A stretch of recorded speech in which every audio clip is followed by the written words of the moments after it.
글쎄요, 우리 시작할 때 지금이 그림 살 때다 뭐 이렇게 돼 있어서 깜짝 놀랐는데 과연 지금이 그림을 살 때인지 모르겠습니다. 근데 사실은 그림은 언제나 살려고 맘먹었을 때 지금이 제일 쌀 때입니다. 뭐 그림이 항상 오른다고 봐야죠. 그러니까 좋은 그림은 떨어지는 법은 없는데 지금 현재 우리나라에서 뭐 이렇게 미술품이 재테크가 된다, 뭐가 된다, 뭐 이런 얘기들이 참 많이 하는데 사실은 미술품이 재테크가 되려면 최소한 규모가 좀 있는 걸 해야 되는 거지 그렇게 쉽게 되는 건 아닌 것 같습니다. 뭐 요 근래 뭐 어느 벼룩 시장에서 샀던 그 드로잉이 뒤로 걸로 판명이 돼가지고 뭐 200불에 산 게 200억 뭐 가는 그런 일도 나오긴 하는데 그런 미술품 투자는 그렇게 하려면 복권 사는 게 낫겠죠.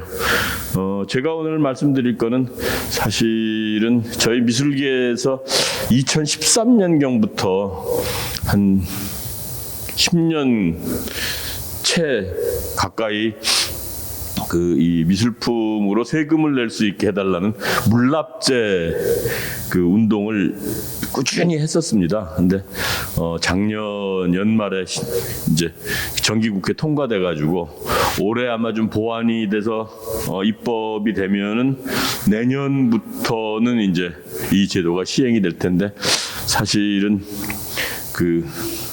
올해 뭐 세수가 60조가 더 거쳤다 그랬죠? 계획보다? 근데도 저는 기재부 사람들 이해를 못 하겠어요. 60조 이상 걷는데 세수가 줄어들까봐 아주 절절매고 쩔쩔쩔쩔매요. 근데 뭔 계산으로?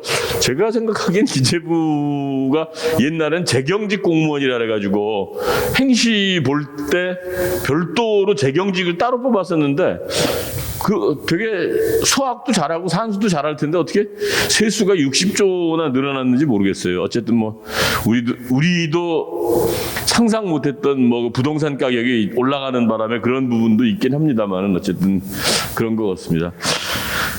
사실 저희들이 미술품을 가지고 이제 세금을 낼 수 있도록 하자고 주장했던 가장 큰 근거는 사실 우리나라의 미술관의 작품들이라는 게 좋은 게 별로 없습니다. 여러분들 이번에 뭐 이건희 회장님 돌아가시고 나서 작품 기증한다고 해서 뭐 23,000점 뭐 기증했다 그래서 뭐 다들 난리가 났었는데 글쎄요, 저는 뭐 몇몇 매체에 글도 썼습니다만은 과연 우리가 그렇게 막 흥분하고 난리칠 만큼 그렇게 좋은 작품들이 있을까? 또 있다면 그 작품들이 짝이 맞아야 되거든요. 시대와 또 주제와 뭐 이런저런 것들이 다 같이 맞아야 그 그림이 빛을 발하는 건데 그런 부분에서는 또 이렇게 메꿔 넣어야 될 부분도 많거든요. 기증했다 그래서 그걸 받고 끝나는 게 아니라 받고 나서 메꿀 일들이 더 걱정이란 말이죠. 근데 그 그림들이 뭐 한두 푼 하는 것도 아니고 해서 과연 정부가 그것을 받아가지고 문화부가 지금 뭘 하네 엄청나게 흥분해서 난리인데 저는 그것에 대한 사후 보완이나 이런 것들에 대한 거 없이 그냥 너무 흥분만 하고 있는 게 아닌가라는 생각입니다. 어쨌든 간에 저희들이 늘 얘기하는 것은 미술관에 작품이 많다라는 것은 좋은 작품이 많이 있다는 것은 사실 우리가 집에다가 좋은 그림을 걸어놓는 것도 중요하지만 많은 사람들이 함께 본다는 것도 되게 중요하거든요. 그런 점에서 이제 미술품에 대한 생각들이 좀 달라지고 있는 거죠. 특히 서양의 미술관에 있는 작품들은 사실은 거의 90%가 기증품입니다. 아마 외국에 여행 가시면 누구나 다 한 번씩은 그 나라의 미술관들을 들르게 되는데 그 미술관에 가보시면 거기 있는 작품들이 예를 들어서 뉴욕에 있는 모마 같은 경우도 가보시면 거의 기증품입니다. 사실 그 모마라는 거는 개인적으로는 록펠러 집안에서 세운 사립미술관입니다. 법인화된 사립법인이 그러니까 운영하는 미술관이죠. 근데 거기 가면 록펠러가 기증한 것도 있지만, 내놓은 것도 있지만, 여타의 다른 사람들이 기증한 게 되게 많습니다. 그래서 소위 또 우리가 흔히 얘기하는 뭐 영국의 테이트 같은 경우도 테이트 경이 기증도 하고 돈도 내놔가지고 건물 짓고 시작해서 미술관이 된 거거든요. 그리고 여타의 또 다른 사람들이 많이 기부를 함으로써 시작된 거예요. 그래서 바로 노블리스 오블리주를 실천할 수 있는 그런 이 제도기도 하고 그런 결과물이기도 하다라는 거죠. 사실 지금 국립현대미술관 이번에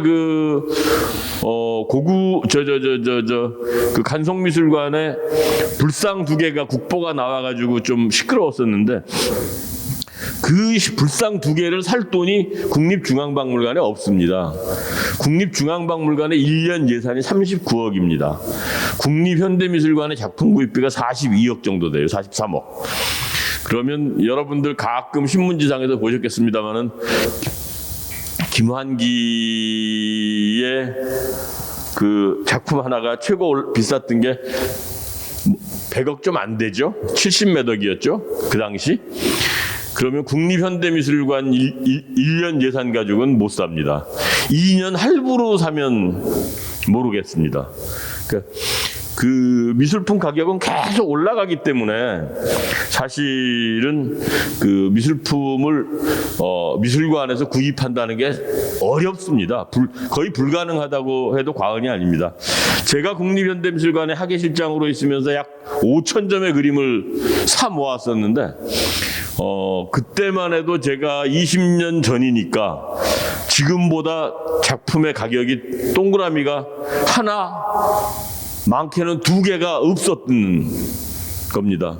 그러니까 500만 원, 600만 원에 주고 산 그림이 지금 5억, 7억도 넘어서 50억, 70억 가는 그림들이 돼버렸거든요. 그러니까 그런 점에서 아까 제가 그림은 언제나 마음 먹었을 때 사는 게 싼 거다라고 말씀드린 이유가 그림은 어느 정도 퀄리티가 있는 그림은 떨어지지는 않습니다. 왜냐하면 여유 있는 분들이 사기 때문에 되게 잘 안 나오죠. 믿지고 팔 이유가 없다라는 거죠. 그래서 이제 미술관, 박물관들이 만들어지는 건데 사실은 우리는 대개 보면 미술관, 박물관을 생각하기에 다들 그냥 그림 걸어놓는데 전시 보러 가는 대로 생각을 합니다. 근데 사실은 매우 정치적인 곳입니다. 이곳이.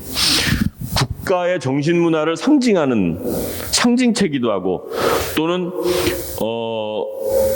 다른 나라와 비교해서 약간은 민족주의적인 성향을 드러낼 수도 있고 국수적인 성향을 드러낼 수도 있고 이런 그다음에 미술관에 가서 작품을 보게 되면은 그 작품이 멜팅팟 역할을 합니다. 용광로. 흔히 지금 내일 모레 대선이라고 해서 대선 후보들이 다들 내거는 것 중에 하나가 국민통합이죠.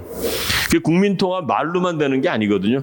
국민통합을 이룰 수 있는 좋은 장소 중에 하나가 바로 그렇게 하기 위해서 만들기도 했던 근대 국가가 성립되면서 미술관이 만들어지고 박물관이 만들어져서 이유가 바로 그런 건데 소위 추상적인 국민이나 민족의 개념을 구체적인 상징화시킨다는 거죠.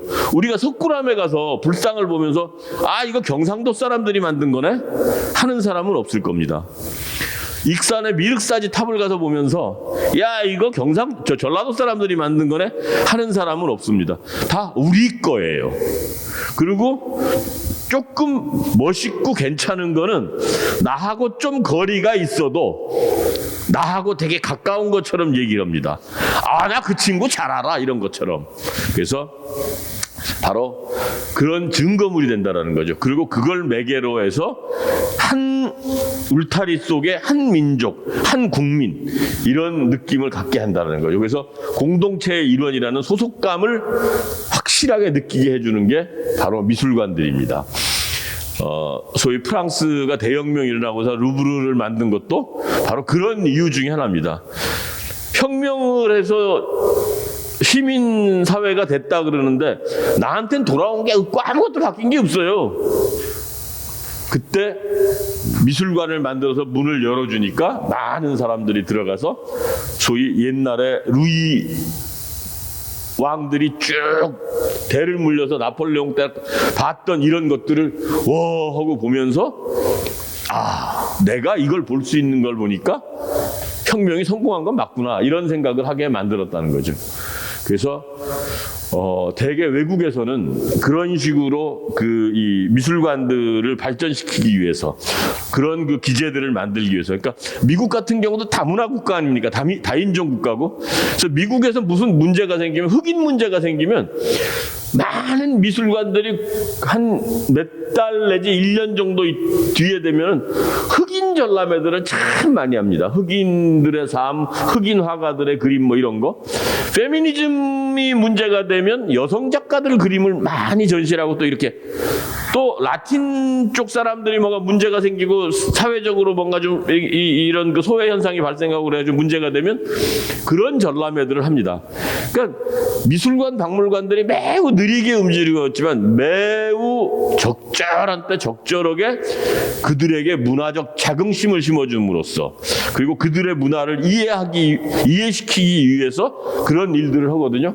바로 그런 것처럼 이 미술관들이 그런 일을 할 수 있도록 이렇게 미국이나 다른 나라들은 이 조세제도를 통해서 많은 이 자금을 미술관으로, 박물관으로 투입시켜서 이 미술관이 적절하게 자기들의 할 일을 할 수 있도록 해주고 있습니다.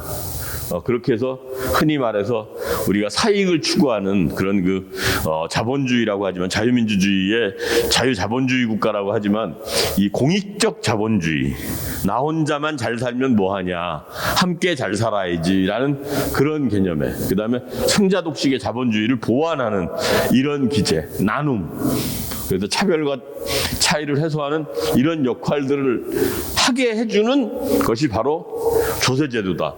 외국의 미술관들을 보면은 우리가 지금 국가에서 지원하는 국립현대미술관 예산이 한 600억 좀 넘거든요. 중앙박물관 예산도 한 600억 조금 넘고.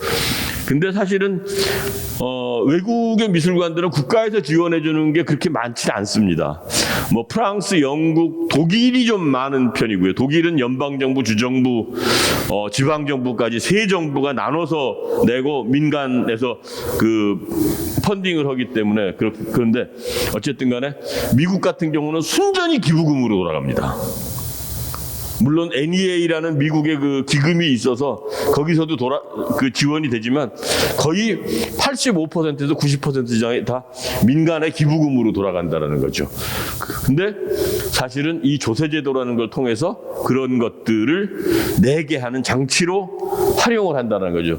쉽게 얘기하면 조세제도가 문화 부문에 오면은 세금을 걷어들이는 그런 제도가 아니라 세금 대신에 기부금을 내서 나라가 해야 될 문화예술 지원, 그 다음에 국민들의 문화복지 이런 것들을 향유할 수 있도록 한다는 거죠. 그래서 우리가 지금 보는 아까 말씀드린 물납제도 같은 게 바로 이런 겁니다. 세금 대신에 미술품, 문화재로 내는 겁니다. 쉽게 얘기하면 상속세나 증여세의 경우에 뭐 나라마다 이제 재산세를 프랑스 같은 경우는 물납으로 낼 수도 있고 한데 우리나라는 사실 물납을 되게 금지하고 있습니다. 물납을. 제일 먼저 물납을 물납을 안 받아주려고 하는 가장 큰 이유 중에 하나가 유가증권 받았다가 특히 비상장 주식 같은 거 예전에 받았다가 실제로 1,000원어치를 받았는데 막상 처분해 보니까 500원밖에 안 돼서 세수가 많이 줄어들었거든요. 그럼 이제 그거 받아준 담당 공무원은 되게 혼나겠죠. 그래서 그런 것도 있고 그래서 안 받아주려고 되게 했고 우리도 물납을 이번에 미술품 물납을 하는데 여러 가지로 좀 부족하지만 어쨌든 도입이 됐거든요. 우리나라 같은 경우에 물납제는 종합부동산세하고 양도소득세는 물납이 가능한데 사실은 미술품 문화재는 해당이 되지 않죠. 아마 내년부터 이제 2023년부터 문화재 물납이 될 거고 작년에 국회 통과됐고 올해 아마 박물관 미술관 진흥법을 개정해서 그 박물관 미술관 진흥법 안에 미술품 물납 심의위원회를 문화부 장관 밑에 두는 걸로 그렇게 해서 이제 이 위원회에서 물납을 신청하면은 물납을 받을 것인가 말 건가를 결정해가지고 세무서에 통보를 해주는 그렇게 운영이 될 예정이거든요. 뭐 어제도 어떤 분이 전화가 왔던데 어떤 분이 전화가 왔던데 이미 국세청에서 물납 대상 작가로 누구누구를 선정해서 그 작가들 작품은 사면 물납을 할 수 있다고 아직 아무것도 정해진 게 없습니다. 아직 이 법에 대한 시행령과 시행 규칙도 지금 안 만들어졌거든요. 그러니까 뭐 하면 파리떼가 더 먼저 끓는다고 이런 또 일들이 벌어지더라고요. 어쨌든 간에 이 법안의 내용들을 보면은 물납을 신청하게 돼 있고요. 물납을 신청하게 돼 있고 그다음에 상속세 납부액이 2천만 원이 넘어야 됩니다. 이건 이제 그 0에서 하위 0에서 이제 규정을 해야 될 텐데 2천만 원이 넘는데 기재부 얘기는 상속세액이 2천만 원이 넘을 때 물납을 받아주겠다라는 거거든요. 미술품 문화재로. 근데 미술계 저희들이 주장하는 저희들은 전체 상속액이 2천만 원이 넘으면 미술품으로 문화재로 물납을 할 수 있다라고 해석을 하고 있고 기재부는 미술품이나 문화재의 상속분이 2천만 원이 넘어야 해주겠다라고 지금 하고 있습니다. 해석이 서로 다른 거죠. 똑같은 말을 놓고. 그래서 아마 올 한 3월에서 5월 대선 끝나고 한 5월쯤 되면 이거 가지고 이제 기재부하고 또 이렇게 미술계하고 문화부하고 뭔가 좀 악유가 좀 일어나지 않을까 싶습니다. 어쨌든 간에 그리고 금융재산이 있는데 물납을 할 수는 없어요. 돈이 많은데 돈이 없어야 돼요. 그 다음에 그 대통령령으로 정하는 바에 의해서 물납 신청을 하면 그 물납 신청 들어온 거를 가지고 문화부 장관한테 보내고 문화부 장관은 이 물건이 이 작품이 역사적, 학술적, 예술적 가치가 있는지 평가한다는 거죠. 그렇게 해서 하는데 외국 같은 경우는 내가 낼 세금보다 더 비싼 물건밖에 없어요. 세금은 100억인데 내가 1000억짜리 좋은 문화재가 있는 거예요. 그럴 때는 나라에서 900억을 더 내줘요. 근데 우리는 지금 어쨌든 간에 무지무지하게 억지를 써가지고 기재부하고 별의별 해서 아마 꾸준히 이게 개정되리라고 봅니다. 그래서 어쨌든 간에 그렇게 해서 내년부터 아마 시행이 될 예정입니다. 근데 물납을 할 정도의 작품이 되려면 어느 정도가 돼야 될까? 지금 흔히 미술품은 많습니다. 별의별 게 다 미술품이죠. 근데 적어도 물납에 해당되려면 저희들이 기재부를 설득할 때는 50년 이내에 적어도 지방문화재급으로 지정될 수 있을 정도의 물건이라야 물납을 받을 거다. 뭐 이렇게 얘기를 했거든요. 이것도 앞으로 좀 달라지겠죠. 이 물납제가 처음 생긴 거는 이 멘트모 성 때문에 그렇습니다. 이 성이 죽었는데 주인이 로스차일드 집안의 이 성 주인이 죽었는데 이 성을 물납을 하려고 영국의 정부에 협상을 했고 정부는 계속 안 받아주고 서로 어긋나니까 이걸 팔아버립니다. 파는데 중요한 건 이 건물 안에 있던 이런 그 생활 도구들이나 자기나 가구들이에요. 이것까지 싹 팔다 보니까 이게 이제 그 당시에 소더비가 와서 소더비가 경멸했었는데 여기서 좀 빠졌던 것들은 안 팔리고 좀 질이 떨어져서 안 팔렸던 것들은 동네 사람들이 가져가기도 하고 그랬대요. 근데 그게 요새 경매에 나옵니다. 근데 보통 20억에서 30억 이상 갑니다. 그 당시에 90몇 년도에 1977년에 하급이라서 등회 등급이라 판매가 안 됐던 게 지금 나와서 그 정도 된다는 거죠.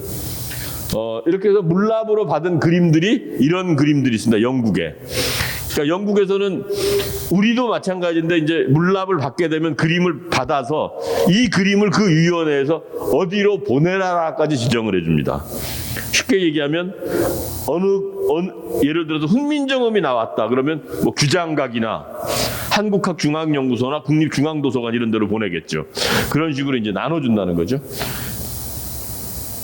이런 그 미켈란젤로의 드로잉 같은 거나 이런 영국의 유명한 그 라파엘 전파 그림들 이런 것들이 다 미술관이요.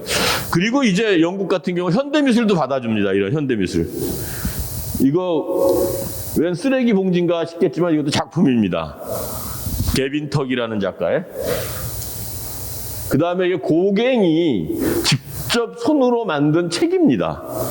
이거는 코털드 미술관으로 보내졌습니다. 뭐 데미안 허스트의 작품이고요.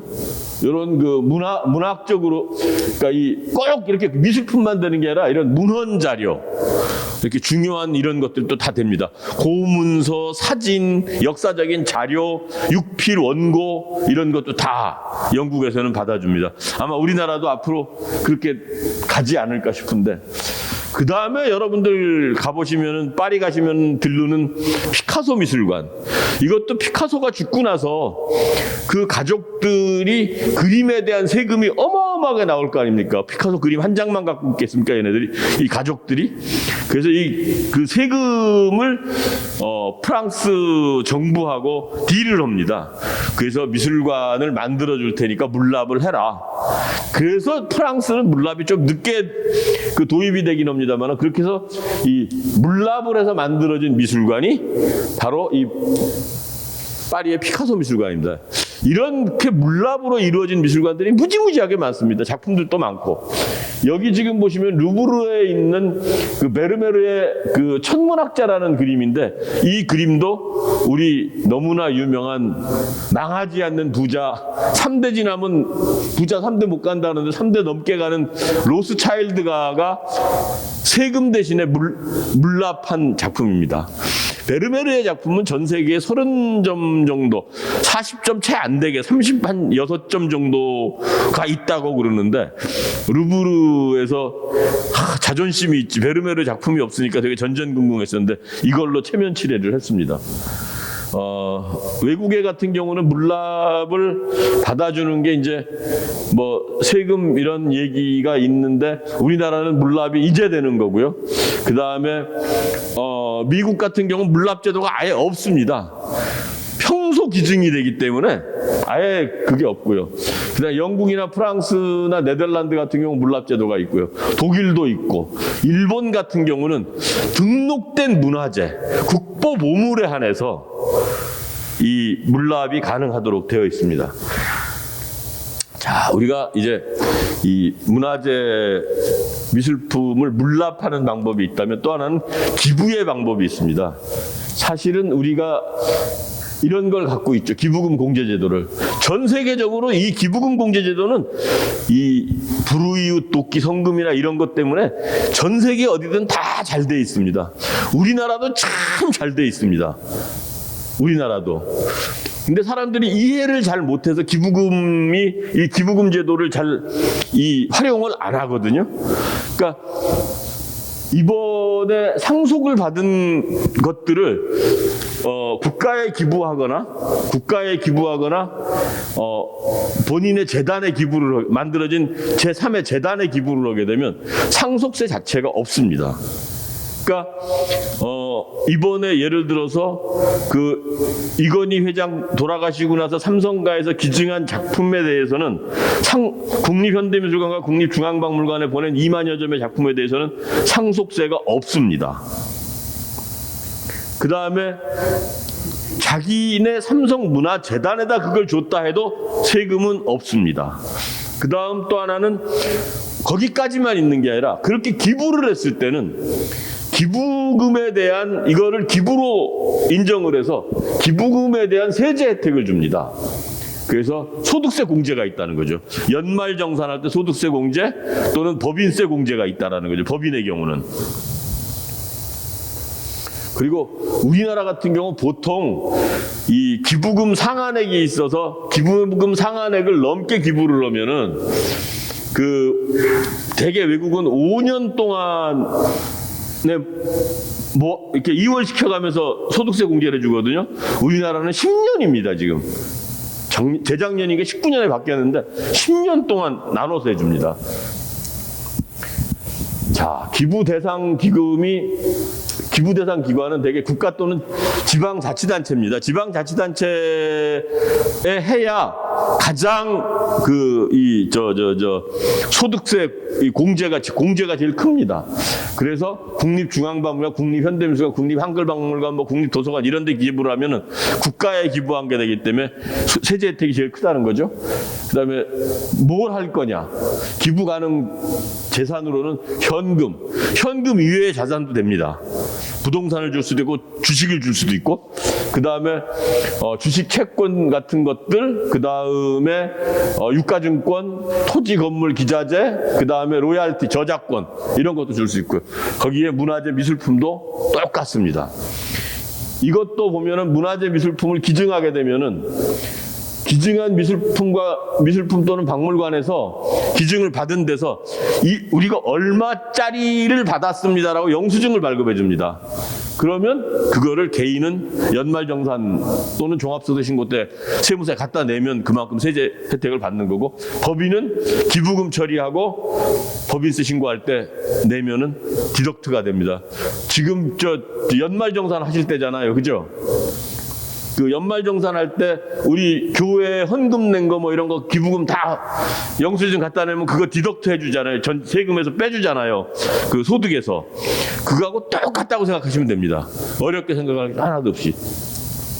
그래서 기부 유형에 따른 세제 혜택이 있는데 개인이 기부할 경우, 그다음에 법인이 기부할 경우, 상속재산 기부할 경우, 그다음에 요즘 이제 새로 생긴 건데 신성장 산업, 소위 말해서 IT라든가 이 미래형 자동차, 기능정보 이런 거 포함한 R&D 자금으로 기부했을 때는 세제 혜택이 큽니다. 그러니까 쉽게 얘기하면 이건 회사 오너가 개인이 회사에다 내 재산을 R&D 자금으로 법인에 주면은 세제 혜택이 가능한 거죠. 이 소득세 감면 혜택을 보면은 개인 소득자의 경우는 이렇게 돼 있습니다. 1,000만 원 이하 기부하면 세액 공제율이 15%, 1,000만 원 초과 기부할 땐 30%, 많이 기부하면 감면액도 막 커집니다. 그래서 예를 들자면은 근데 당해 기부금 한도가 초과된 기부금액은 향후 10년 이내에 2월 공제 가능하다. 예를 들자면은 이 얘기가 뭐냐면 내가 1억 버는 사람이 예를 들어서 기부를 1억 2천을 했어요. 그러면 그 2천만 원 올해 1억 해주고 내년에 2천만 원을 더 다시 해준다는 얘기거든요. 자, 여기 보시면은 연봉이 1억인 개인이 국립현대미술관에 5천만 원짜리 그림을 기부했어요. 그러면 소득세 공제가 1,350만 원이 받으니까 여기에다 지방소득세 10%도 안 내도 되니까 세가 줄어들었으니까 1,485만 원이 세금이 줄어드는 거죠. 물론 5천만 원 냈는데 1,485만 원 줄어드는 것에 대해서 5천만 원 냈으면 5천만 원을 빼줘야지 이렇게 생각하시기 때문에 이게 기부가 우리나라에서 잘 안 이루어지는 거거든요. 근데 중요한 거는 모든 외국에도 기부는 낸 만큼 그걸 해주는 건 없습니다. 이게 전체적으로 어떻게 나한테 돌아가느냐거든요. 특히 기부금으로 내가지고 예를 들어서 소득세율이 과표가 1억 5천까지는 소득세가 20%인데 1억 5천이 넘어가면 28%로 바뀐다 그러면 기부를 해가지고 1억 5천 미만으로 만들어버리면 8%의 세율이 8% 세율이 밑으로 떨어지고 기부금 혜택이 받고 이런 것들이 있다라는 거죠. 그래서 총 규모이 1억인 사람이 근로소득공제액 1,475만 원을 빼면 실소득액이 8,525만 원인데 기부 인정 한도액은 8,255만 원으로 기부금액 5천만 원 전액 빼줄 수 있는 거죠. 이 사람은 1억 받는 사람이 세금 빼고 8,225만 원을 벌기 때문에 이 사람이 세금을 기부금 한도액은 100%입니다. 우리나라 되게 좋은 거예요. 8,525만 원을 그대로 다 기부할 수 있습니다. 그 다음에 기부를 했을 때 아까 얼마 세이브가 되느냐? 1,350만 원 거기다가 10% 포함하면 1,450만 원이 된다. 그 다음에 총 급여액은 산출 이렇게 된다. 이거 되게 복잡한데요. 어쨌든 이렇게 기부금 제도가 돼 있습니다. 근데 이렇게 됐을 때의 소득세 공제액이 이렇게 되는데 이거보다 더 중요한 거는 이게 이제 쉽게 얘기하면 총 급여액이 이렇게 될 때 기부금을 이렇게 내면 세제 혜택이 이렇게 해서 이렇게 된다는 얘기입니다. 이게 이 미술관에서 일하다 보면요, 기부금 받아야 될 일이 되게 많거든요. 어디가 손 벌려야 될 일이. 그래서 이런 걸 만들어 가지고 가서 설명을 합니다. 그래서 이래저래 이렇게 흔히 말해서 박물관 미술관에서 그 펀딩 한다고 하는 얘기가 여기서 나오는 겁니다. 개인 사업자의 경우는 이렇게 됩니다. 개인 사업자의 경우는 개인 소득자보다 여기서 총 수입이 1억 8천만 원인데 3천만 원인 사람이 기부했다 얼마일까? 이렇게 된다는 거죠. 이 사람의 이 개인 사업자의 기부 인정 한도액은 1억 5천만 원에서 3천만 원 기부했으니까 100% 다 기부금 인정을 받는 거죠. 그렇게 해서 기부전 사업소득세가 이렇게 되는데 3,760만 원인데 기부를 안 했다면 이 돈을 내야 되겠죠? 근데 기부 후에 내면은 2,710만 원을 내니까 1,050만 원이 세이브가 된 겁니다. 근데 예를 들어서 내가 지금 기부한 게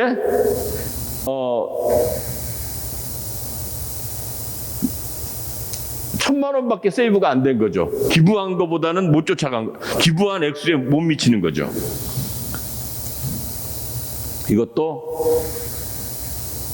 법인 사업자 같은 경우는 20억 번 법인이 5억 했다면 얼마일까? 약 1억 정도가 세금이 빠집니다. 그러니까 2억 낼 거라면은 1억 빼고 1억 내는 거죠. 근데 세금은 안 내건 못 빼기는 거 아닙니까? 세금은 죽어서도 쫓아온다는 거 아닙니까?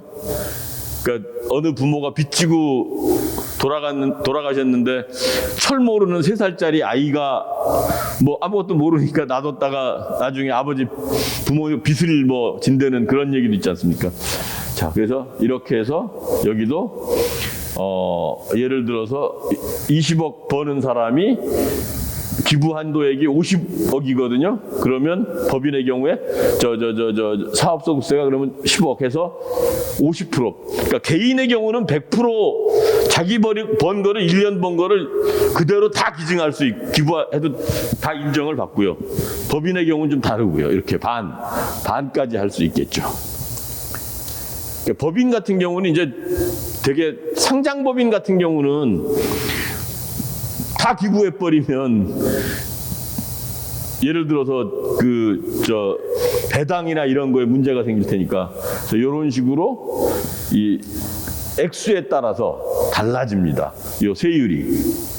그래서 혜택도 달라지고요. 자, 그래서 우리가 흔히 말해서 3천만 원 기부하고 1,800만 원, 1,000만 원 세제 혜택을 받는다니까? 그럼 2천만 원 내가 괜히 생돈 쓴 거 아니야? 라는 생각들을 많이 하신단 말이에요, 지금. 근데 사실은 실질적으로는 따져보면은 그렇게 손해가 난 게 아니거든요. 근데 더 재밌는 거는 여기서 미술품을 기증해 봅시다, 우리가. 미술품을. 자, 미술품을 기증할 때는 미술품 기증이나 현물을 기증하는 거.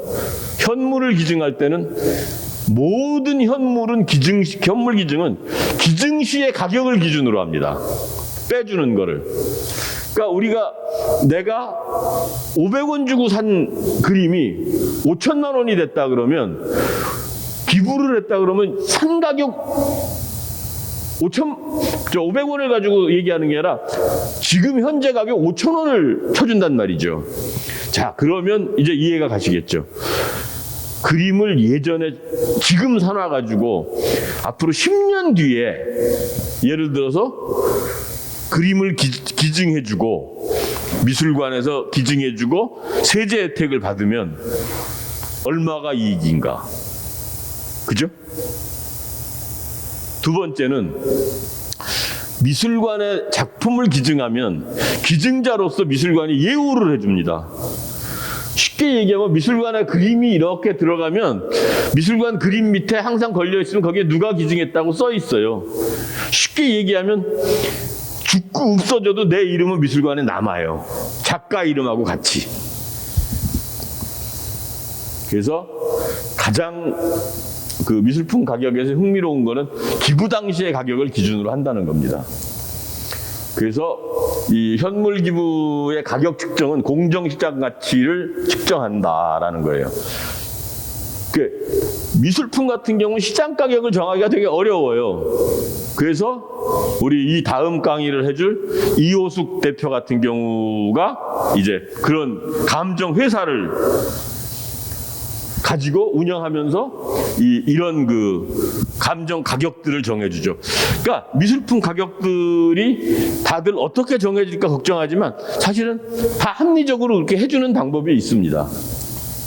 그래서 예를 들자면 우리가 법정 기부금 단체에는 장부가액, 그러니까 없는 거는 장부가액을 정해요. 시가 또는 장부가액을 정하니까 미술품은 장부 살 때 가격은 있어도 지금 장부 가격에는 차로 평가해서, 그러니까 미술품 가격을 장부 가격대로 하려면 예를 들어서 더 세무서에 인정받기 쉽게 하려면 뭐 사서 몇 년 뒤에 3년마다 한 번씩 이 장부가를 가격 감정을 받아서 가격 감정을 장부에다 올려놓으면은 그걸 바로 신청하면은 그걸 받을 수가 있겠죠. 그래서 현물의 기부품 가격이 정당한 매매 평가 가격입니다. 그리고 아주 그 현물 기부의 종류가 다양하기 때문에 선정 기준이 명확히 정해져 있지 않아요. 그래서 이 미술품 또는 문화재를 사서 기부하는 게, 기부하고 세제 혜택을 받는 게 상당히 흥미로운 것이라는 거죠. 미술품 감정에는 뭐 이렇게 저렇게 진위 감정의 사례들이 있는데, 시가 감정의 경우는 대개는 보면 이런 것들입니다. 보험, 손실, 유산, 상속, 기부, 분배, 판매 뭐 이런 것들인데, 지금까지 이 세무서에서 이런 일들이 있을 때는 다 이거를 이 감정회사에서 감정을 받아가지고 이렇게 그 세제 혜택을 주기도 하고 세금을 매기기도 하고, 또 법원 같은 데서는 부부가 이혼할 때 그림을 나눠야 되면, 재산을 나눠야 되면 그 그림을 평가한 금액을 나누기도 하고, 그래서 인정을 그렇게 해준다는 거죠. 그래서 아까 말씀드린 것처럼 그 공정시장 가치, 페어 마켓 밸류를 가지고 한다. 그래서 감정할 때는 뭐 그 가격들을 되게 막 이렇게 좀 다르게 접근을 시켜요.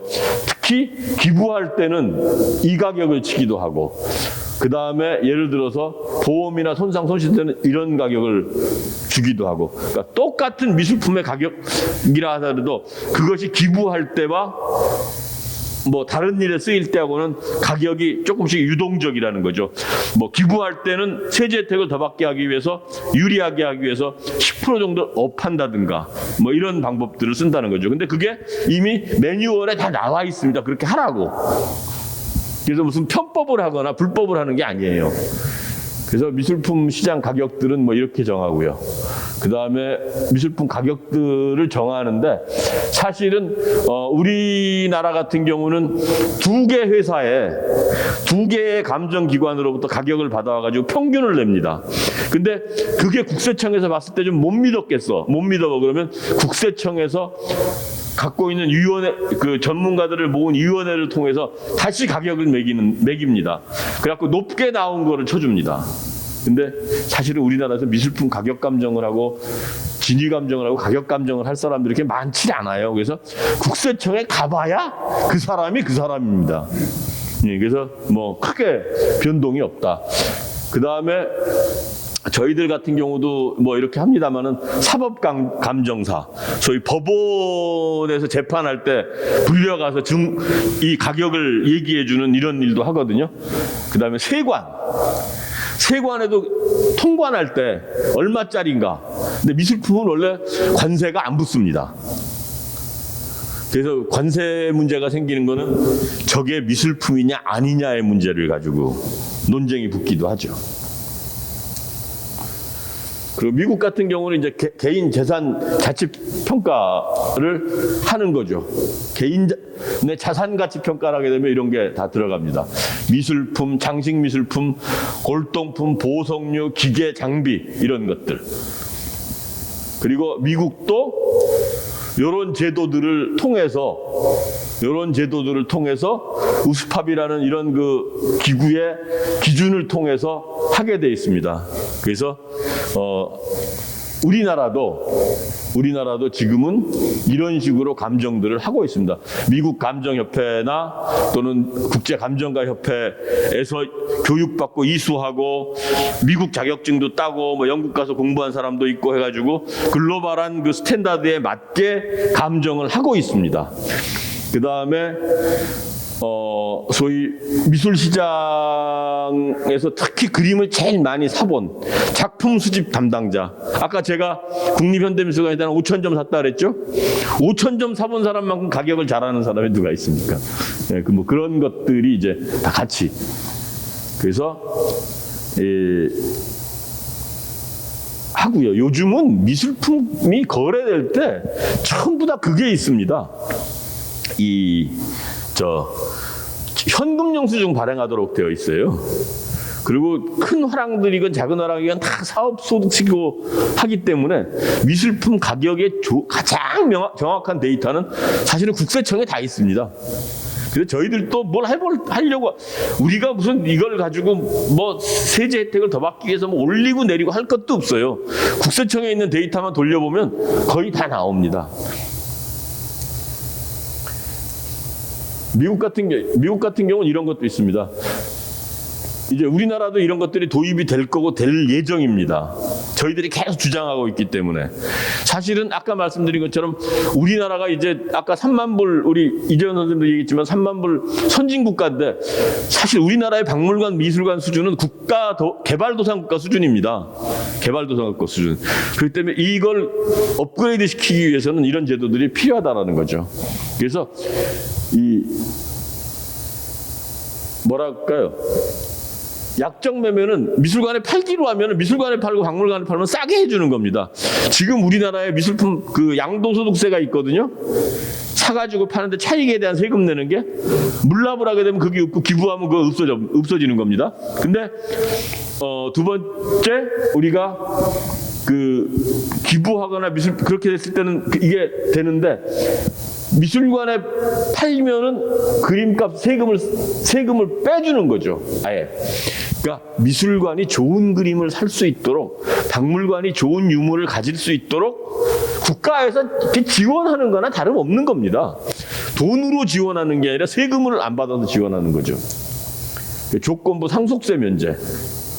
이런 것도 작품을 가지고 내가 갖고 있는 작품이 1억짜리인데 1억짜리를 내가 국립현대미술관에 빌려줘가지고 기탁이라는 제도를 통해서 빌려줘가지고 3개월을 1년에 저시했어요. 예를 들자면.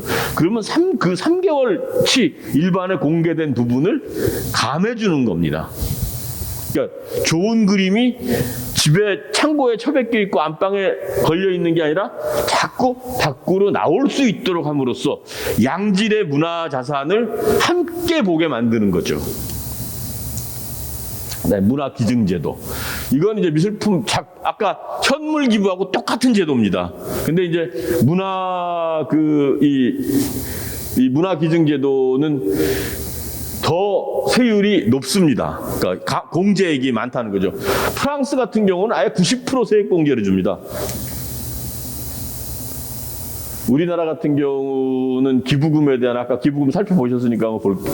그다음에 이렇게 기증해주고 물건을 기증해주면 작품을 기증해주면 여기에 묻고 더블로 가줍니다. 정부에서.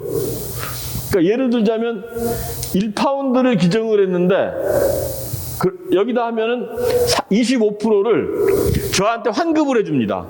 25원을 저한테 돌려주고 기증 받은 데는 너 기증 받느라고 고생했다. 가서 설명하고 설득하고 하느라고. 그래서 나라에서 25%를 얹혀줍니다. 나 100원 기증 받았습니다. 그러면 기부 받았습니다. 그러면 25원을 더 얹혀주는 거죠. 이게 이제 그 기프트 에이드라는 그런 제도입니다. 그래서 실제로 나는 75원 기부했는데 미술관은 125원을 받은 셈인 거죠. 25원 나는 디덕트 해줬고 저쪽은 25% 업해줬으니까. 그다음에 아야공법 아까 90% 최고 법이라 그랬지 않습니까 이게? 근데 참 재밌는 게 이런 그림도 삽니다. 그러니까 이게 그 풀생의 그림인데 이게 해외로 반출되려고 하니까 프랑스 정부가 반출을 막으니까 국민들이 서로 다 돈을 냅니다. 그래서 그 모은 돈으로 이 그림을 사놓거든요. 그러니까 이 그림도 가격을 보시면 1986년에 요 가격이었어요. 8만 파운드 정도. 근데 2007년 한 30년 뒤에 한 20년 뒤에 1,700만 유로로 올라버린 거죠. 그러니까 이 그림을 만약에 샀다가 세금으로 내거나 상속세로 기부를 했다면, 물납을 하거나 기부를 했다면 사실은 세금 한 푼도 안 낸 셈이죠. 이게 그 노틀담 불났던 거거든요. 이 노틀담 불났을 때도 불나고 나니까 그 당시에 약 1926억 들여서 공사하고 있었거든요. 보수공사. 근데 불이 나니까 바로 문화재 재단에서 인터넷으로 모금을 했어요. 저 복원기금으로. 그러니까 정말로 인터넷 기금으로 하니까는 인터넷으로 막 들어오니까는 저건 정말 코 묻은 돈, 우리 옛날 저 IMF 때 금모으기 비슷하게 모은 거죠. 그래서 64억을 모았어요. 근데 구찌나 생로랑 갖고 있는 저 캐링 그룹의 삐노 회장이 1억 유로를 턱 내놨어요. 그 다음에 루이부통 그룹에서 그 아르노 회장이 또 2억을 턱 내놨어요. 파리도 내놓고. 그래서 화재가 나고 이틀 만에 이만큼이 모였어요. 1조 915억 원이. 이게 이렇게 모일 수 있는 이유가 바로 이 법 때문입니다. 그래서 사실은 이거 가지고 또 말이 많아요. 그러니까 부자들이 뭘 하면 늘 동티가 나는데 기부를 이렇게 많이 하고 세제 혜택을 받으니까 많은 사람들이 저 세제 혜택 받으려고 쓸데없이 많이 기부한다 이거예요. 그걸로 되려 그냥 자선 사업을 해버리지 왜 세제 혜택을 받느냐, 뭐 이런 그 말이 나올 정도거든요. 그 정도로 이 세제 혜택이, 기부에 대한 세제 혜택이 잘 돼 있다라는 거죠. 그리고 그 기부를 통해서 미술관, 박물관이 좋아지면 관광 산업에도 무지 좋고, 그 다음에 우리나라의 국민들의 국민적 정서, 그 다음에 사실은 아까도 말씀드린 되게 중요한 소위 멜팅 팟으로서 전체적으로 그 국민 통합, 여기에 매우 좋은. 우리가 똑같은 그림을 여러 사람이 같이 보고 있으면, 한 그림을 같이 보고 있으면 동질감을 느끼게 되는 거거든요. 바로 그런 점에서 매우 중요하고, 그렇기 때문에 이런 기부금 제도를 둬서 미술관, 박물관들을 키우는 겁니다. 그래서 여러분들도 여러 가지가 있겠지만, 지금 제가 오늘 말씀 안 드린 것 중에 하나가, 기업에서는 1,000만 원짜리 그림, 1,000만 원까지 미만 그림을 사면 그 사무실이나 복도나 이런 이 소속원들이 향유할 수 있는 그런 공간에 전시하는 것을 조건으로 해서 손비 혜택을 줍니다. 한도가 1,000만 원이에요. 근데 사실은 저희가 생각하기엔 한 6천만 원 정도 올려야 되는 거 아니냐, 뭐 이런 얘기를 하는데, 어쨌든 간에 60조 이상의 세수를 과다 징수한 기재부는 이거 다 그렇게 해줘봐야 6천억도 안 될 텐데 왜 그렇게 쫌팽이처럼 부들부들 떠는지는 모르겠습니다. 어쨌든 간에 여러분들이 기부금 제도가 내가 낸 거보다 세제 5천만 원 내고 뭐 1,400만 원 세금 혜택 받다, 그래서 내가 되려 3천만 원을 손해본 게 아니냐라고 생각하실지 모르겠지만, 그런 섭섭함이 있다면은 바로 그림을 사서 좋은 그림을, 전제는 좋은 그림입니다. 좋은 그림. 미술관이 나중에 기증 받을 만한 그림. 미술관은 아무 작품이나 기증을 받지 않습니다. 다들 기증을 받을 때는 사는 것하고 똑같은 심사를 합니다. 사는 것과 똑같은 과정과 절차를 거쳐서 하거든요. 그래서 좋은 그림이어야 된다는 거죠. 그 좋은 그림이라는 전제만 충족시킨다면 5년 내지 10년 정도 갖고 있다가 이 기부를 하게 되면 세제 혜택이 아니라 돈을 버는, 세금도 공제받고 그 이상 벌어들이는 그런 방법이 되겠고, 또 그림은 팔 때도 수수료가 나가지 않습니까? 근데 기부를 하면 수수료가 안 나가지 않습니까? 파는 비용이 100원에 팔면은 100원에 50원짜리를 100원에 팔면 50원이 남는 건데, 거기에 100원에 팔기 위해서는 경매에 갖다 팔아도 약 13원 50전? 15원 정도의 수수료가 나가야 되거든요. 그 수수료가 국가에 기증했을 때, 미술관에 기증했을 때는 그 수수료도 굳으니까 훨씬 더 큰 이익이다, 결과적으로. 그런 말씀을 드리면서 제 얘기 여기서 마치겠습니다. 고맙습니다.